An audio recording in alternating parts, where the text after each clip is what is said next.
अस्सलाम वालेकुम।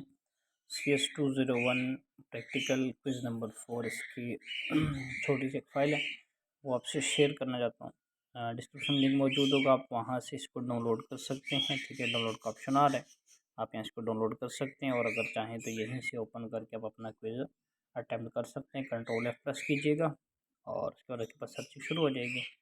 Question number 1 जो है वो ये है कि एक अलजेब्रिक एक्सप्रेशन दिया हुआ है b² - 4ac से ये पूछा हो कि आप इसको कैसे लिख सकते हैं। तो जहाँ पे मल्टीप्लाई का साइन आ रहा होता है वहाँ पे स्टार डाल देना है। ठीक है, और 2 की पावर b की पावर 2 किसी चीज़ की पावर 2, इसका मतलब ये कि वो दो चीज़ें हैं। ठीक है, आपस में मल्टीप्लाई हो रही है। उसके बाद कॉल बाय रेफरेंस के लिए हम कौन सा वेरिएबल यूज़ करते हैं, वो एंड है।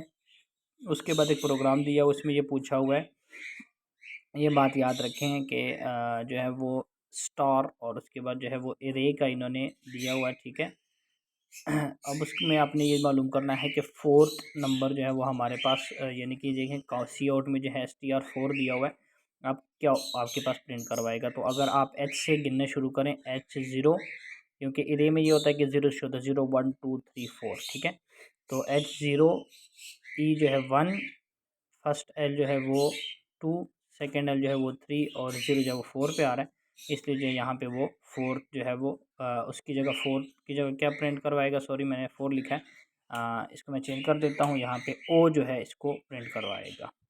ठीक है, उसके बाद which of the following to erase are copyable. ठीक है, कॉपीबल कोई भी इरेज तब कॉपीबल होती है जब उसकी डाटा टाइप, सर इसकी भी इंट है, इसकी भी इंट है, ये दोनों सेम हो और दोनों का जो साइज़ है वो भी सेम हो। सर अब ब्रैकेट के अंदर जो साइज़ दिया हुआ है ये भी सेम होना चाहिए, तभी वो एक दूसरे को कॉपी कर सकती हैं। Which of the following is a correct way to initialize. जब भी किसी चीज़ को इनिशलाइज किया जाता है तो उसके लिए =1 का साइन डाला जाता है। ठीक है, और जब बराबर का डालना हो तो 2 के साइन डाले जाते हैं, तब वो बराबर होते हैं। मतलब मैं अगर ये कहूँ कि 2 × 3 बराबर है 5 के, तो उसके लिए मुझे यहाँ पे 2 के जो है वो साइन डालने पड़ेंगे। ठीक हो गया।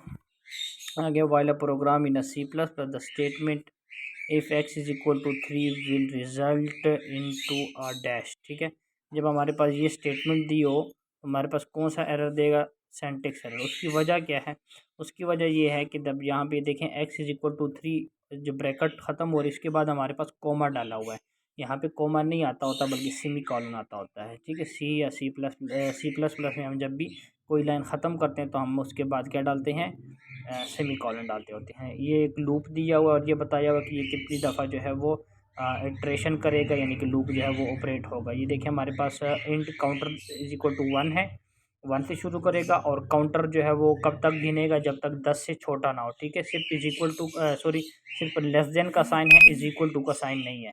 अगर =2 का साइन होता तो वो 1 से शुरू करता और 10 तक जाता, यानी कि 10 को भी प्रिंट करवाता क्योंकि 10 के बराबर होता। अभी 10 से कम है तो 10 से कम 9 है चूँकि, तो ऐसे शुरू करेगा और 9 तक प्रिंट करवाएगा। ठीक है, तो ये आपने इटरेशन कितनी दफ़ा करेगा, 9 तक करेगा। और उसके बाद which of the following option is used when working with complicated expression. जब भी हम किसी कॉम्प्लिकेटेड एक्सप्रेशन में काम कर रहे होते हैं, जिस तरह मेन वगैरह या हम कोई भी फंक्शन वगैरह बना रहे होते हैं, तो उसके लिए हम कौन सा वेरिएबल, जो छोटा वेरिएबल जिसे हम छोटी ब्रैकेट कहते हैं, वो यूज़ कर रहे हैं। तो उम्मीद है कि आपको ये चीज़ें समझ आ गई होंगी। और ये जो बाई मिस्टेक मैंने यहाँ पे 4 लिख दिया था, इधर 0 आता है, इसको सॉरी ओ आता है, यहाँ पे इसको भी मैं चेंज कर देता हूँ। जज़ाकल्लाह खैर। चैनल को ज़रूर सब्सक्राइब करें ताकि आने वाली वीडियोस आप तक पहुँचती रहे। बेल का आइकन भी दबाएं ताकि आपकी कोई भी चीज़ मिस ना हो।